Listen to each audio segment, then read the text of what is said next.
Welcome to Meet the Press Now. I'm Kristen Welker. We are keeping a close eye on developments out of Arizona and the search for Nancy Guthrie, the mother of our friend and NBC News colleague Savannah Guthrie. Our hearts, our prayers are with the whole Guthrie family, as authorities say no suspect has been identified 4 days after her disappearance. We will have much more on that coming up shortly.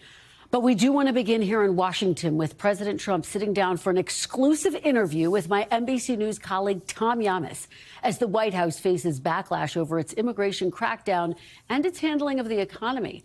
The president reacting to his administration's announcement today that it is withdrawing 700 federal officers from Minnesota and making a rare acknowledgement that his approach in Minneapolis may have missed the mark. Take a listen to part of that conversation. Okay, let's drill down into the news today. That big change on immigration, 700 officers leaving Minneapolis. Did that come from you? Yes, it did. But it didn't come from me because I just wanted to do it. We are waiting for them to release prisoners, give us the murderers that they're holding, and all of the bad people, drug dealers, all of the bad people. We allowed in our country, I say 25 million people with an open border policy for 4 years under Biden and that group, the auto pen group, I call them. We allowed to come into our country people the likes of which no country would accept. And we're getting them out. Yeah. But we've gotten a lot of them out. So crime now in Minnesota, crime now in Minneapolis is down. Crime in all cities is down. And you know why it's down? It's down because of us. It's down in Chicago by 25%, despite the fact that we are always dealing with these people, and they happen to be Democrats that don't know anything about crime prevention. Mr. President, speaking of Minneapolis, what did you learn? I learned that maybe we can use a little bit of a softer touch, but you still have to be tough. These are criminals. We're dealing with really hard criminals. But look, I've called the people. I've called the governor. I've called the mayor, spoke to them, had great conversations with them. And then I see them ranting and raving out there, literally as though a call wasn't made. An extraordinary acknowledgement there by President Trump. Tom also asked the president about his new pick to lead the Federal Reserve, Kevin Warsh, as questions swirl about the central bank's independence amid increased pressure from the White House to lower interest rates. Take a listen to that part of the exchange. Let's get to the Fed. Is there any doubt in your mind that interest rates are going to be lowered? Not much. Why? How can you say that? I just think they're going to be lowered. I mean, they should. Is your new Fed pick on board with that? We're way high. Okay, we're way high in interest. We have now, with me and with all the money, I've always been good at money. And with all the money coming into our country, we're a rich country again. We have debt, but we also have growth. And the growth will soon make the debt look very small. Because it's the greatest way, you have two ways. You can cut, and we do that anyway, and we did that. You know, we got rid of hundreds of thousands of federal workers. Yeah. And those workers went out and got themselves jobs in the free enterprise system. And you know what? That's called making America great again. We had 10 workers in the federal government for every single job. When the Democrats go in, they hire. I could right now give you the best employment numbers in history. You know what I do? Go out and hire 2 million people, put them in the federal government. Does your new Fed pick, I do the opposite. Yeah. Does your new Fed pick understand that you want him to lower interest rates? Oh, I think he does, but I think he wants to anyway. I mean, if he came in and said, I want to raise them, if he said that, he wouldn't have gotten the job. He would not have gotten the job, no. There you have it. And joining me now, fresh off his interview, is NBC Nightly News anchor Tom Llamas.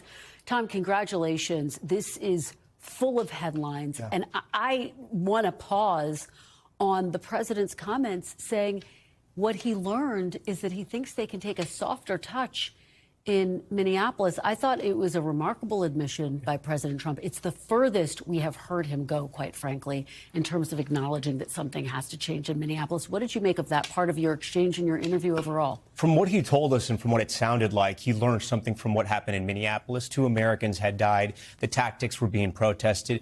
And it's not just about what's happening in Minneapolis. From what he told us in our interview, and you'll see more of it tonight on Nightly News, and the full interview will air here on NBC News Now, but they're going to change enforcement tactics throughout the country. He only wants to work in states where the governors and the mayors want to work with him if they called him. That's what he told me, and that has not been the case. He's been going to cities that are obviously blue cities or blue states, and there has been some trouble. We saw it obviously in Minneapolis, in Los Angeles as well. So he's changing tactics there. He did make it a point to say he still has full confidence in Kristi Noem. There's going to be no change at the top of the DHS. There was a change in Minneapolis, and he's very happy with what Tom Homan's doing. Well, I thought it really pushed that part of the conversation forward. There's been so much focus on his ICE tactics, so that was hugely significant. There were a lot of significant moments, but another one related to Iran. There are a lot of questions about what's going to happen next in Iran. You pressed him on this.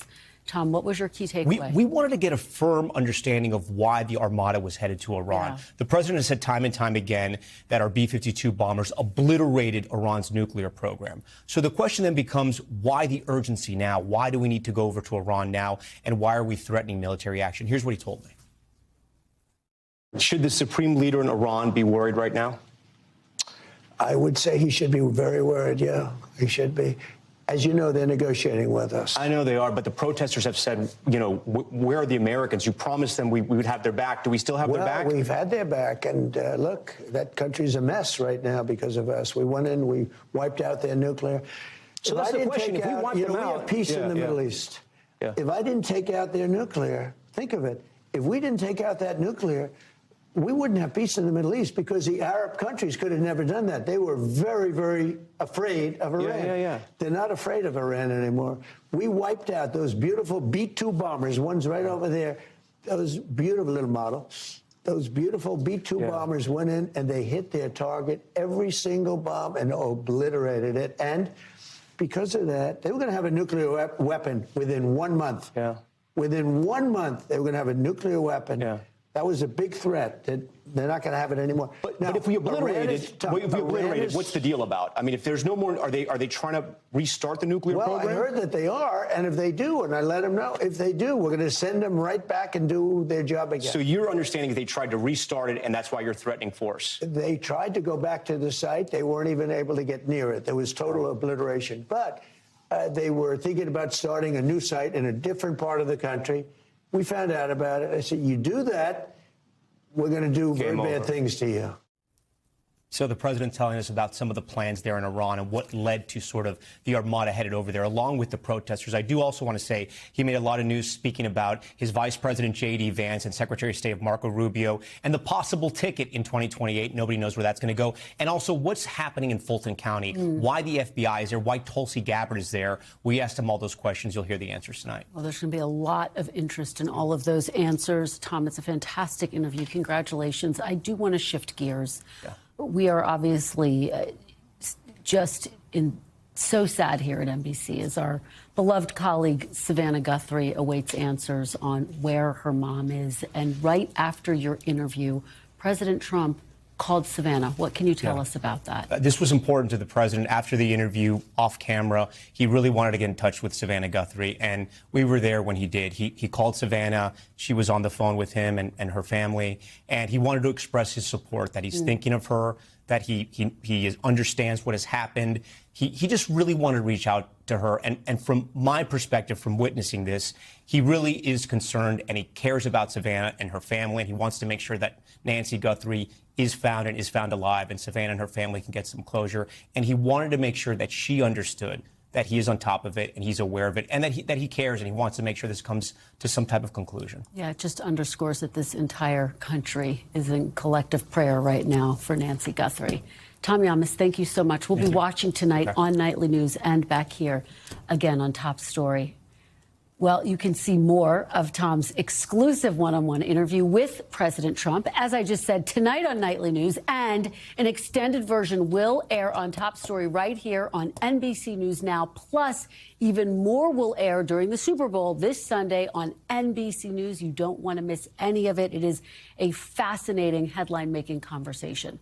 And for more, we do want to bring in NBC News senior White House correspondent Garrett Haake. So, Garrett, you and I watched this interview. Talk to me about your takeaways, including when the president made that extraordinary admission that he wants to take a softer touch in the wake of everything that's unfolded in Minneapolis. Yeah, Kristen, that's a phrase I don't think I've ever heard the president use before. I sat up a little bit straighter when I first heard it, and really kind of thematically across the first portion of the interview, the president returned to that concept several times.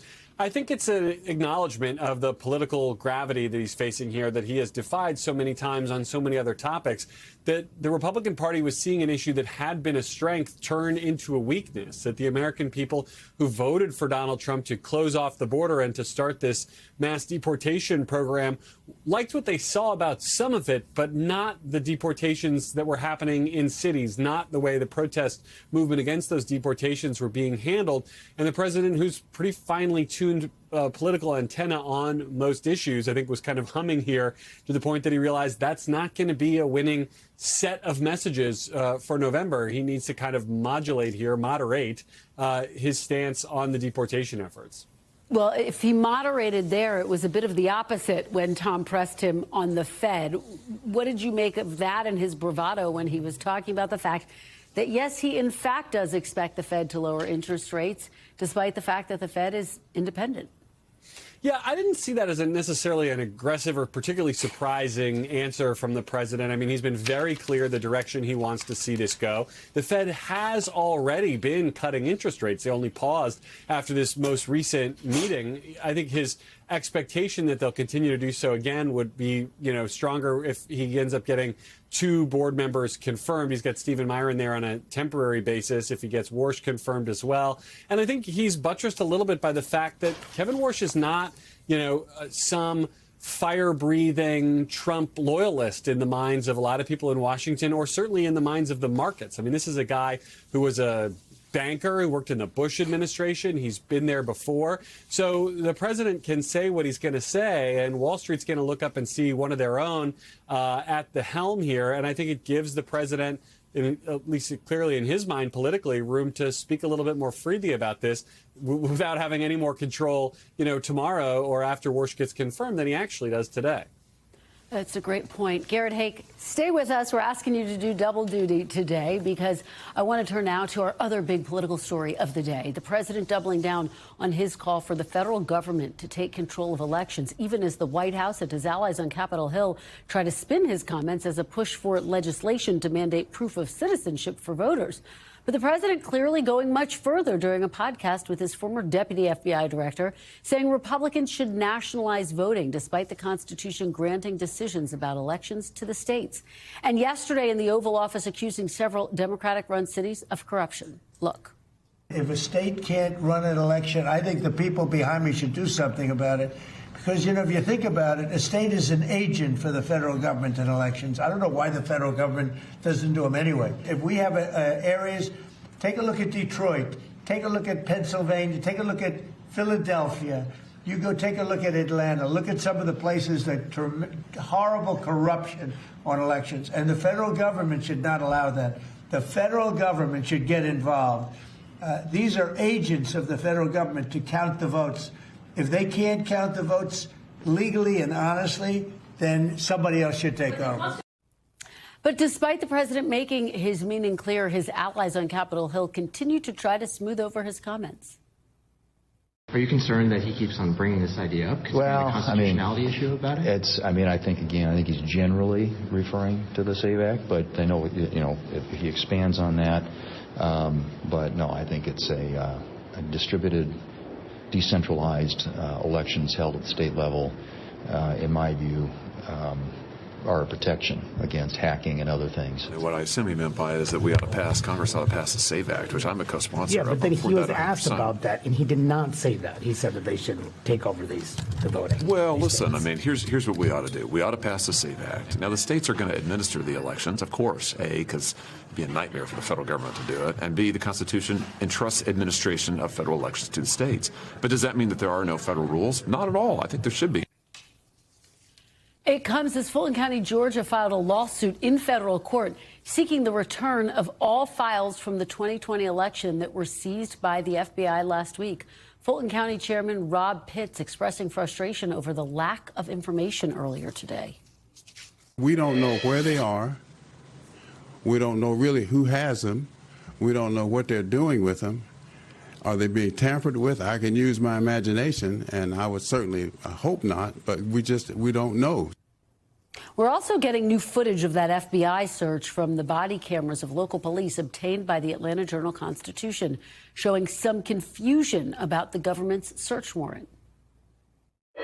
So we have a search warrant for us, like literally for the entire location. Okay. But now we're going to be amending another search warrant for another location as well.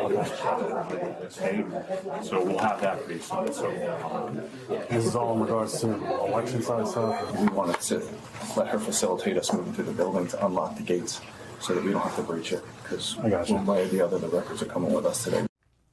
Back with me is Garrett Hake. So, Garrett, let's talk about the political box that the president has put some of his allies in. You saw the tap dancing going on there on Capitol Hill. How do you see this playing out? Yeah, woe to John Thune and the congressional Republicans who tried to essentially put words in the president's mouth all day yesterday, suggesting what he was really talking about was a priority of some House Republicans, the SAVE Act, when the president then came right back and sawed their legs out from underneath them, making very clear he is talking about federal government counting votes, being the final arbiter on elections, which are run at the state and local level. This is a problem for Republicans. It remains a problem. It's been a problem since the 2020 election. You could argue it's what cost them some of the Senate seats in Georgia in that election cycle. The president has his views about a stolen and a rigged election, and no matter what other Republicans tell him, no matter how they try to sugarcoat it, he believes what he believes, and he's not going to stop talking about it. It's the issue they cannot make go away, and it doesn't work for any other Republican not named Donald Trump, and I'm not sure it works for Donald Trump, but it is what he believes, and he's not going to be put in a box by it, by John Thune or Mike Johnson or any other Republican trying to tell voters what he's really meaning. So we saw that FBI raid. Garrett, what are your sources telling you? Do you think there will be other similar raids in other states that President Trump wants to contest from 2020?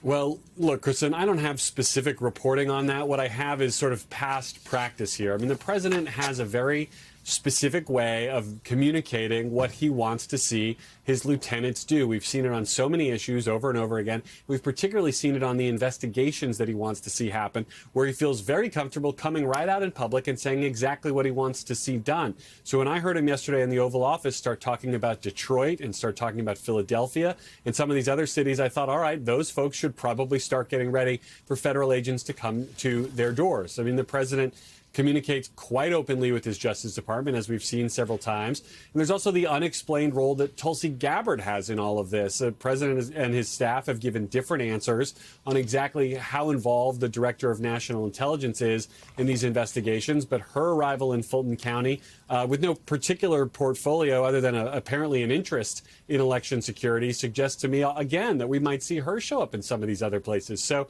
I think it's possible to likely that these kinds of investigations will continue with different pretexts where available.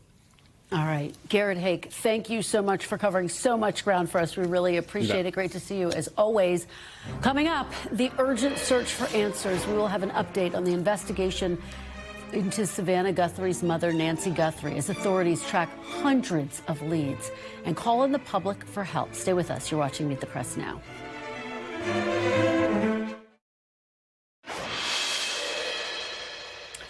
Welcome back. We want to turn now to the heartbreaking and ongoing search for Nancy Guthrie, the mother of our beloved NBC News colleague Savannah Guthrie. That search now in its fourth day, with the FBI involved in the investigation.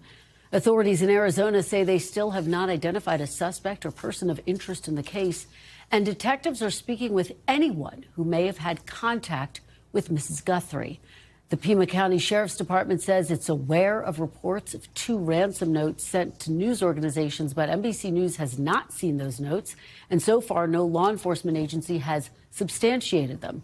Authorities say they have received hundreds of leads since the 84-year-old Guthrie was reported missing on Sunday, and that they are, quote, taking all tips and leads very seriously. NBC News national law enforcement and intelligence correspondent Tom Winter joins me now. Tom, you've obviously been reporting this out from the very beginning with so much heart, by the way, we should mention. Can you tell us what the very latest is? I know you have a little bit of new information at this hour. Well, that's right, Kristen. I think a lot of people have been asking us, what was it at the House that specifically got investigators to think that they were looking at a crime here and not somebody that had just perhaps wandered off from the home or somebody that was confused? I mean, first off, we know from the family that Nancy Guthrie was in great mental health, very sharp, totally with it for being 84, or for being any age, frankly.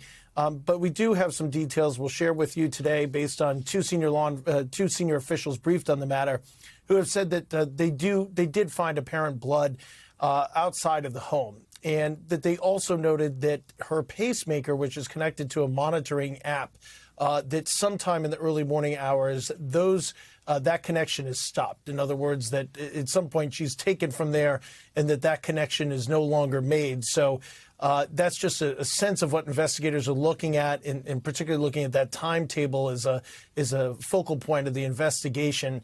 Obviously, the sheriff has already said on the record that there is they've recovered DNA in this case, that they've been able to match it to Nancy Guthrie, and hopefully they've recovered perhaps other DNA that they can start to match or exclude other individuals from as well. That can sometimes be just as important. If you know that you don't have to look for somebody, obviously that can be quite helpful too. Absolutely. Tom, you know, we've been talking about these ransom notes. Yeah. What can you tell us about these reports? I know NBC News has not independently reviewed these notes, but where are law enforcement officials with this? Do they think that they're real notes? Yeah, so I actually have been able to get a little bit more detail on those notes today. There are two notes sent to one note sent to two different news organizations. They are not substantiated by any law enforcement agency as actually being connected to the case at this point of the investigation. The sheriff's office says, look, we received them, we're aware of them, we've also forwarded them to the FBI. The FBI is looking at it as well. I think as the time has passed here, Kristen, there's just not a lot of credence into these notes that were sent along. And so at the moment, it doesn't appear to be kind of a critical point in the case. In some ways, if the notes were in fact authentic, it would perhaps point to the fact that Nancy Guthrie would still be alive. But at the moment, just based on all indications and public statements from officials, this isn't a path that at the moment is very viable. So the other, I think, big question are around those cameras that she had, and the question of whether they can recover the video from the cameras outside of her home. What can you tell us about that, Tom? Right. Well, that's proven to be quite a challenge. And what we're told, according to a number of people briefed on this investigation, is a bit of a technical challenge at the moment. So the cameras are not there. And even though they might be backed up to the cloud, there's a lot of security that goes into place to make sure that not just anybody can access that camera on the cloud, whether it's Nancy Guthrie or you or me or anybody else. So that's number one. Number two is how the cameras are set up from a standpoint of the cloud, how those things are interacting. We're still waiting to get some more details on it. Obviously, investigators, the sheriff talked about it last night. He was emphatic, shaking his hands and saying, talking to his guys and saying, where is the video? And investigators have really been trying to work with the various tech companies. We did just get a statement in the last couple of minutes from Google saying that they are working with law enforcement, that they're obviously this is an ongoing investigation and they're trying to do what they can. They can't provide too many other details at this point, it appears, based on the questions we asked in their response. So this is something that is obviously a high priority. There are a number of people that are skilled with it. Look, Kristen, the time is now. All these major cases that we've talked about over the years, pretty much all of them, somebody has known something about the person who did it. And we saw that with the Boston Marathon bombing. We've seen it with a number of cases. And we saw it with the case of the alleged Midtown shooter, CEO shooter Luigi Mangione, that family was aware of it. Look, make the call. 1-800-CALL-FBI, 1-800-CALL-FBI. Let them know what you know. Just remember, this is about Nancy Guthrie and not about anybody else. Yeah, please, please, please call if you know anything. Tom Winter, thank you so much. We really appreciate it. You got it, Kristen. Coming up next, peace and peril. Ukrainian negotiators say today's talks with top U.S. and Russian officials were productive despite Russia's ongoing bombardment of Ukraine. We'll get the view from two top leaders from NATO allies when we return. Stay with us on Meet the Press Now. Welcome back. U.S. Special Envoy Steve Witkoff and the president's son-in-law, Jared Kushner, are in Abu Dhabi today for the next round of talks with Russian and Ukrainian officials. Ukraine's top negotiator calling today's talks substantive and productive and focused on concrete steps and practical solutions. But it does come as Russia continues to escalate its bombardment of Ukraine. President Zelensky saying there's already been a total of 217 Russian attacks on Ukraine's energy sector since the start of the year as the country battles frigid temperatures. Meanwhile, Russia's Ministry of Defense today claiming its forces have taken control of settlements in the Zaporizhzhia and Donetsk regions as the issue of territorial sovereignty remains a key sticking point in peace talks. Joining me now is NBC News Chief International Correspondent Keir Simmons. Keir, thank you so much for joining me. So you spoke to the Estonian president about these talks in Ukraine. What were your key takeaways?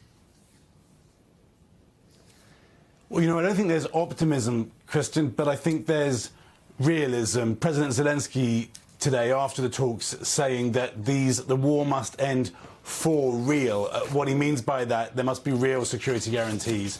There must be a real agreement with Russia that doesn't reward Russia, as he describes it, for its aggression. And what you hear from the Estonian president in the interview that I conducted with him, Alar Karis, is that they recognise that this is a very difficult position for Ukraine, and at the same time they are determined not to give Moscow an inch because of the danger that Moscow in the future will take more. Take a listen.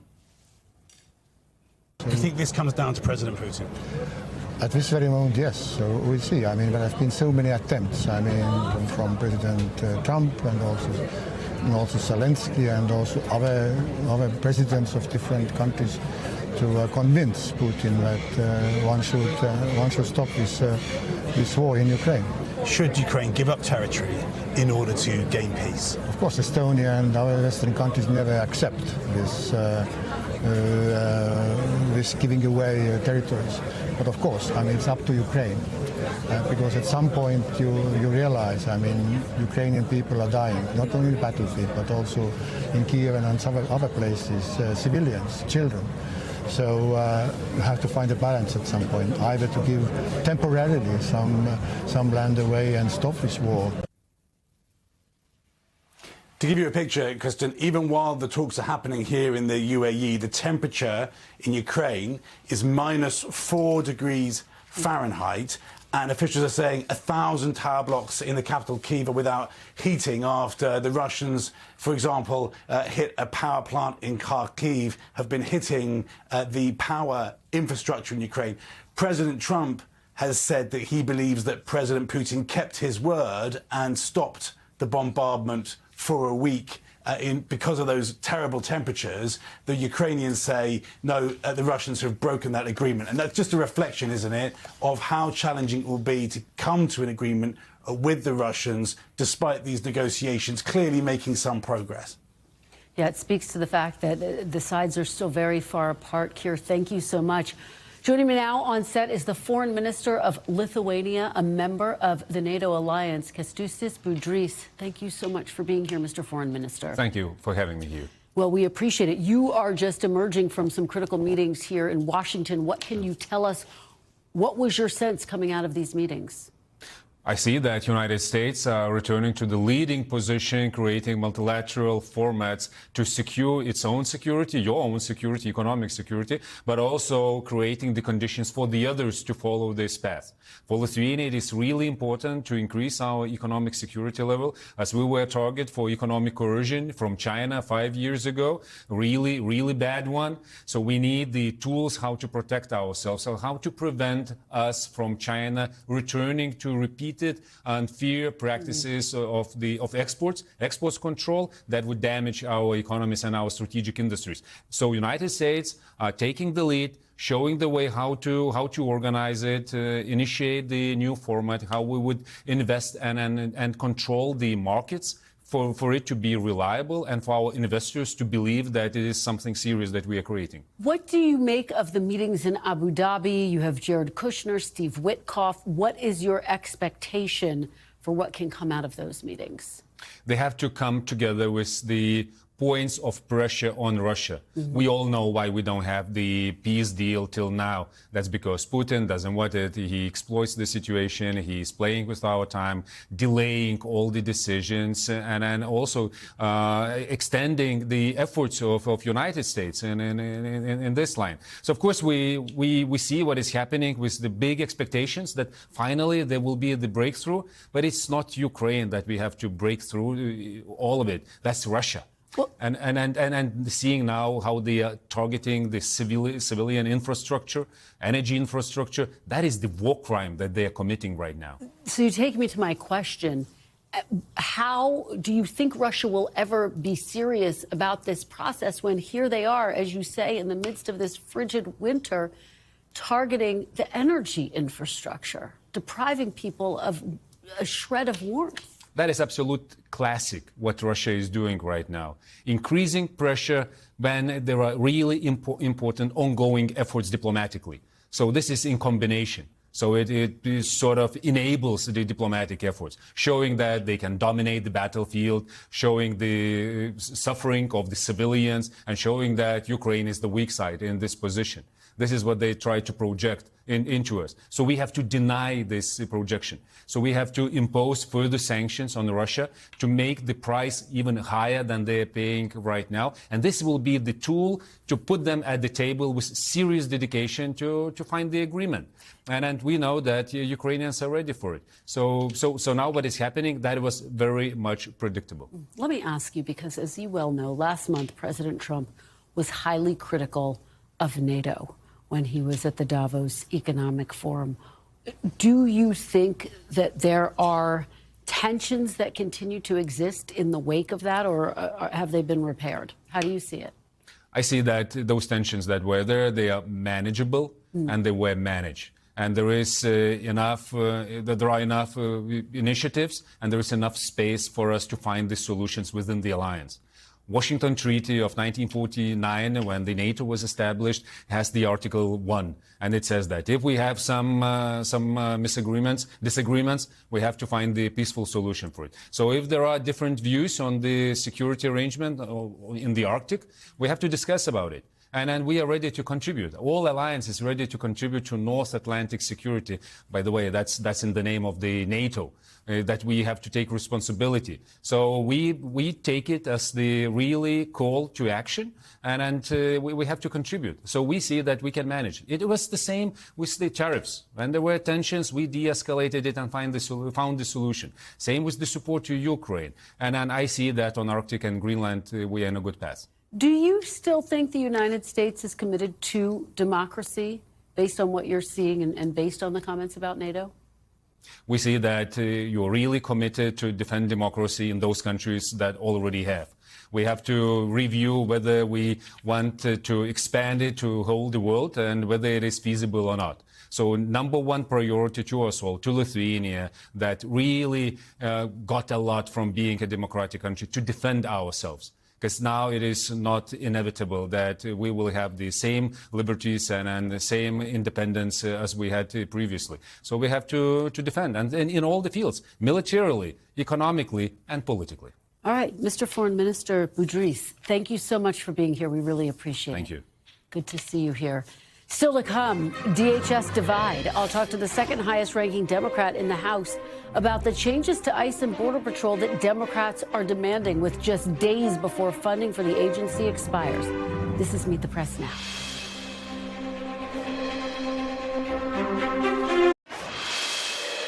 Mr. President, speaking of Minneapolis, what did you learn? I learned that maybe we can use a little bit of a softer touch.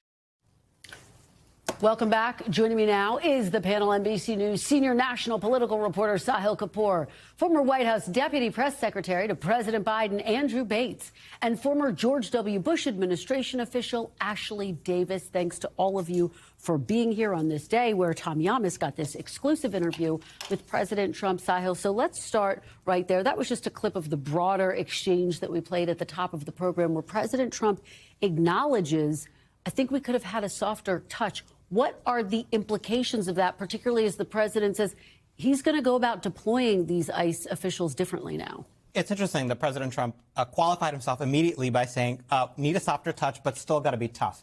Big picture, I do think President Trump just blinked for the first time on his bailiwick issue of immigration. I would say one of the top two issues of the reasons he won the 2024 election. And it's not difficult to see why. Two recent polls show his handling of the issue of immigration down in the high 30s, which is stunning to see, given that he started off considerably above water. The country really wanted to give him a chance on this because they were not happy with the way Democrats handled that issue. There's also a familiarity here. In his first term, the country perceived President Trump as overreaching on the issue of family separation. There were, visceral images making their way all over the country on that. There was backlash. We know President Trump watches TV. The images and the videos of two American citizens getting gunned down in broad daylight by agents of the U.S. government, that is powerful stuff. So it remains to be seen how much this is going to translate into policy, but it already is beginning with the drawdown, as Tom Homan says, of agents from Minneapolis, and also Kristi Noem, the DHS secretary, talking about body cameras and agents. Let's see where it goes. Yeah, it's such a great point. And Ashley, I think Sahil touches on something that's critical when you're talking about this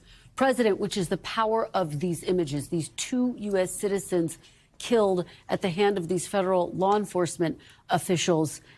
Do you think this shift in policy is enough, this admission that we need to have a softer touch, as Sahil has laid out? We can see it in his poll numbers. It's having an impact. Well, two things. I don't know if it's a switch in policy, but it's a switch in tone, which I think is very, very important. And I also think that what Americans do so well is we go one way and then we go completely the other way. Remember when Biden won 4 years ago, we did do an open border that was probably too extreme.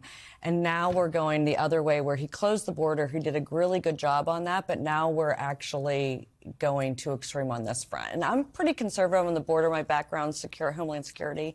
However, I think that we needed to tone down the rhetoric. We need to make sure that we have a really good plan in place and we don't need to be killing American citizens. So, Andrew, pick up on that point.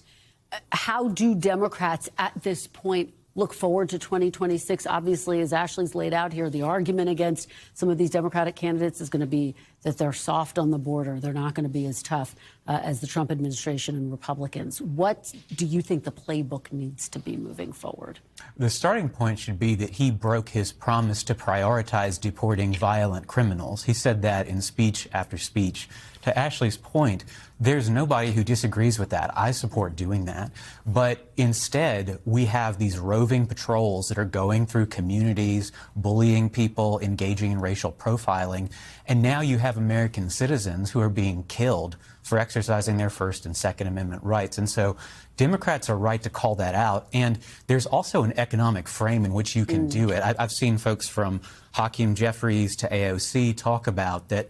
The $50,000 bonuses that they're paying these ICE officers, that came at the expense of health care for working people. And that's a debate playing out now. Sahil, this is all playing out, this debate, against the backdrop of a big debate on Capitol Hill about changes the Democrats are demanding to how ICE does its job 9 days before DHS funding runs out. How do you see this playing out? Do you think they're going to get a deal? Because this is between President Trump and Leader Schumer.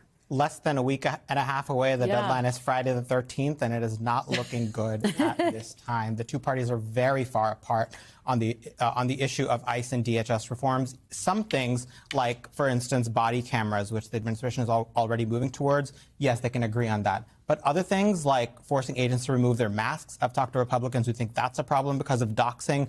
The issue of judicial warrants, that takes away real power from the Trump administration that they're not going to want to accept, and Trump is not going to want to sign that bill. That's a problem. And here's the other thing. Democrats will have their demands, some of which Republicans may consider reasonable or unreasonable, but Republicans will have their demands too, such as an end to sanctuary cities. That is not going to fly with Democrats, and Democratic leaders are not prepared for that. So I don't see this going well. The question becomes, is there going to be another stopgap bill? Because some Democrats are saying they're not even going to accept another stopgap bill for DHS. We are looking at the real possibility of a shutdown on Friday the 13th. How would that play out, Andrew? And do you think that Leader Schumer should take it to the mat?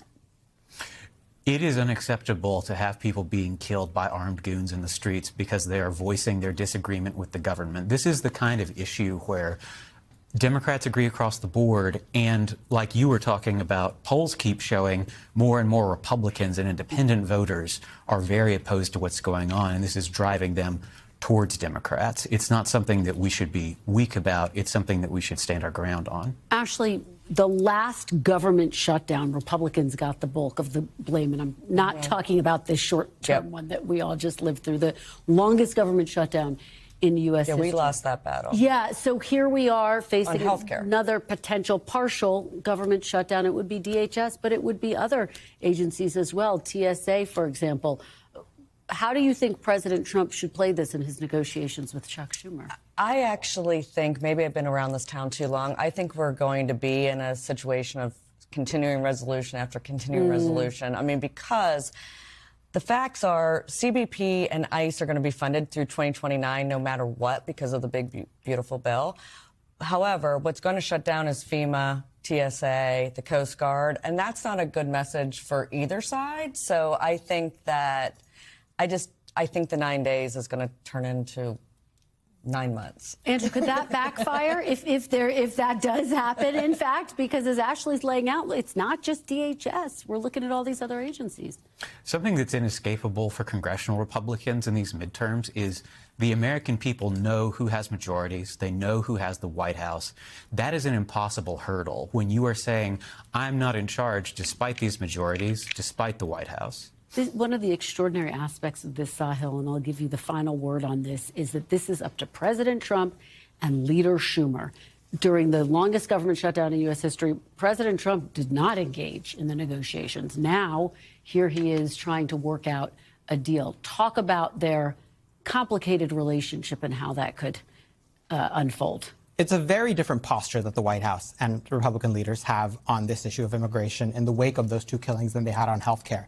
The line on health care was they folded their arms. They essentially told Democrats to pound sand. It led to the longest shutdown. Democrats won it on the politics, but they got zero concessions out of it. This time, the president immediately blinked and said, OK, reopen DHS. Punt that for 2 weeks. The question is, does that turn into anything? Again, I remain skeptical, but I will say senior appropriators are already talking about yet another CR before the bill was even signed into law. That is how unlikely this is. Now, look, Trump and Schumer, that relationship goes back and forth. I don't think there is much of a relationship anymore. They're just responding to incentives. All right, guys, great conversation. Really appreciate it. Sahil, Andrew, and Ashley.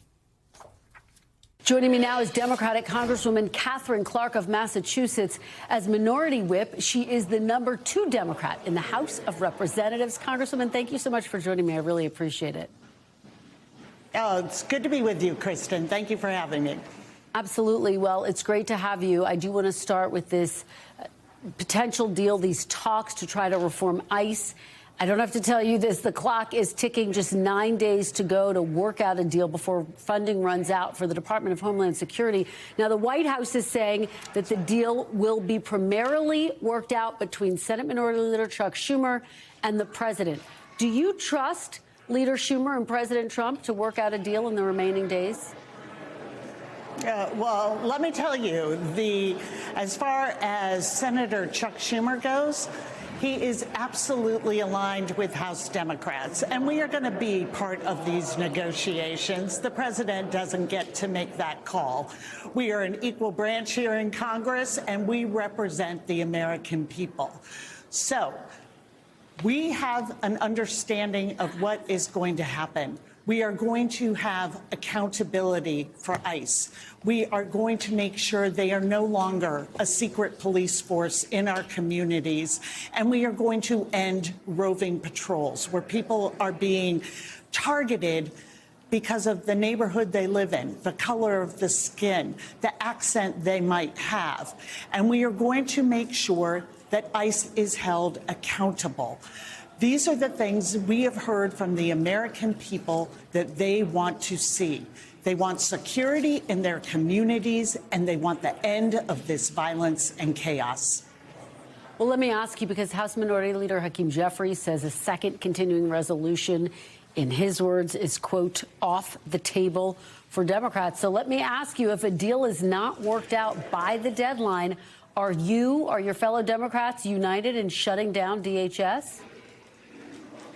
Let me tell you, we are hard no on continuing funding this agency that has put out this rogue paramilitary force and is inflicting terror and violence. Without guidelines, we are not going to continue to fund this operation. And so this should not be hard for the administration, for DHS, for my colleagues across the aisle here. These are fundamental principles that apply to every other law enforcement agency in this country. When Speaker Mike Johnson goes home to Louisiana, his police are not wearing masks. They use judicial warrants if they want to get in and search someone's home. They do not racially profile and pick up people on the streets.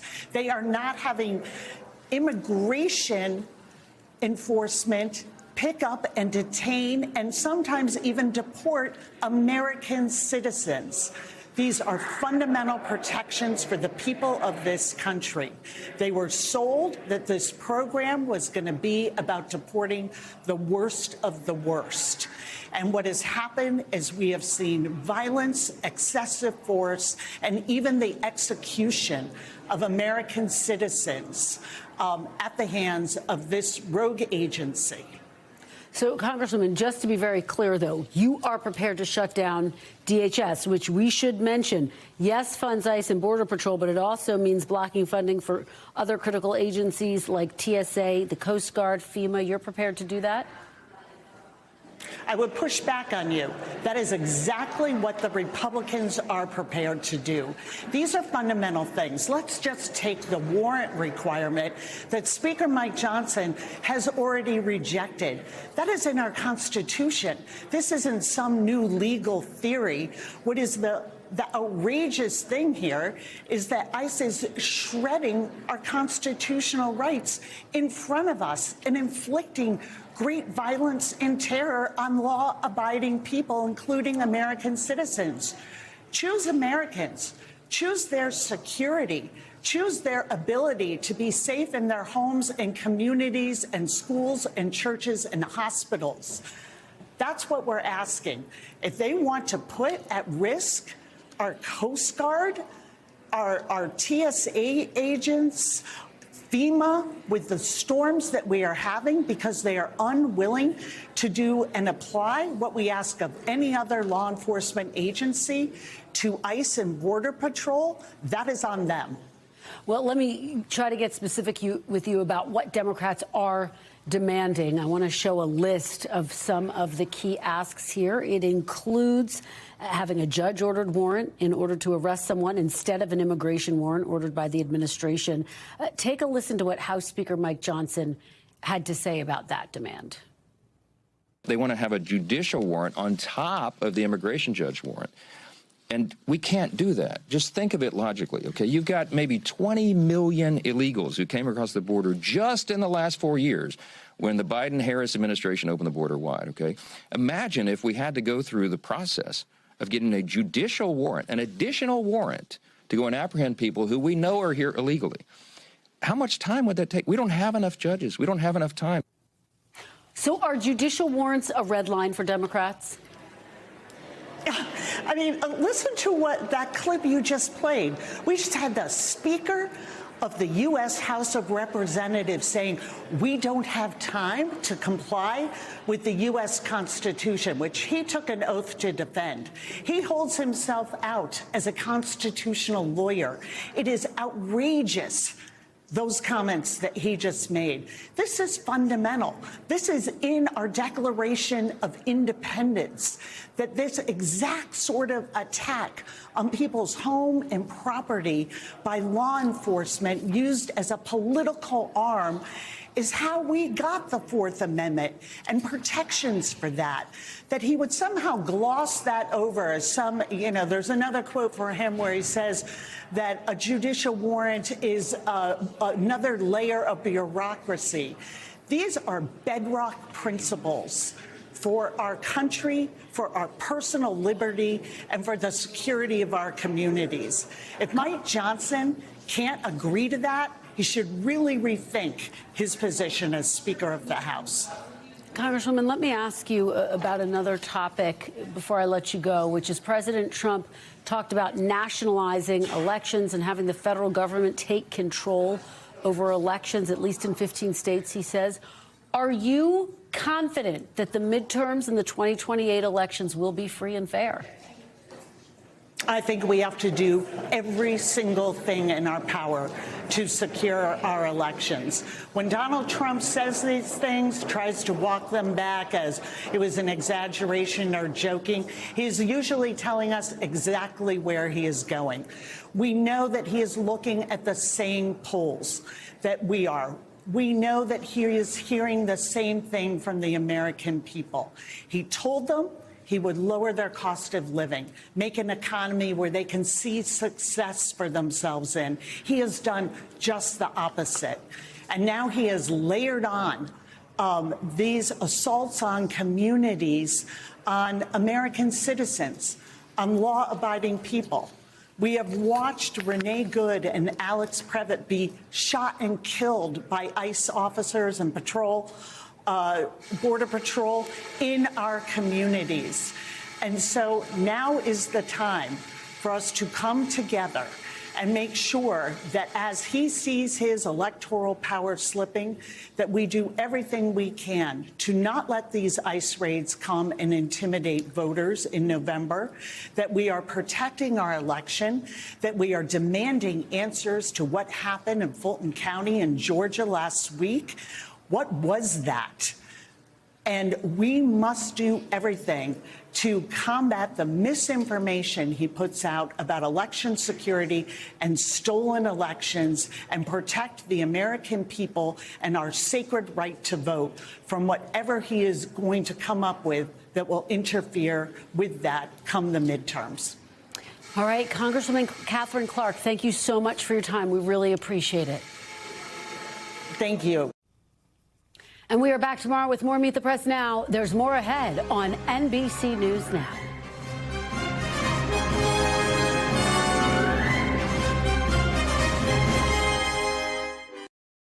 We thank you for watching, and remember, stay updated on breaking news and top stories on the NBC News app or watch live on our YouTube channel.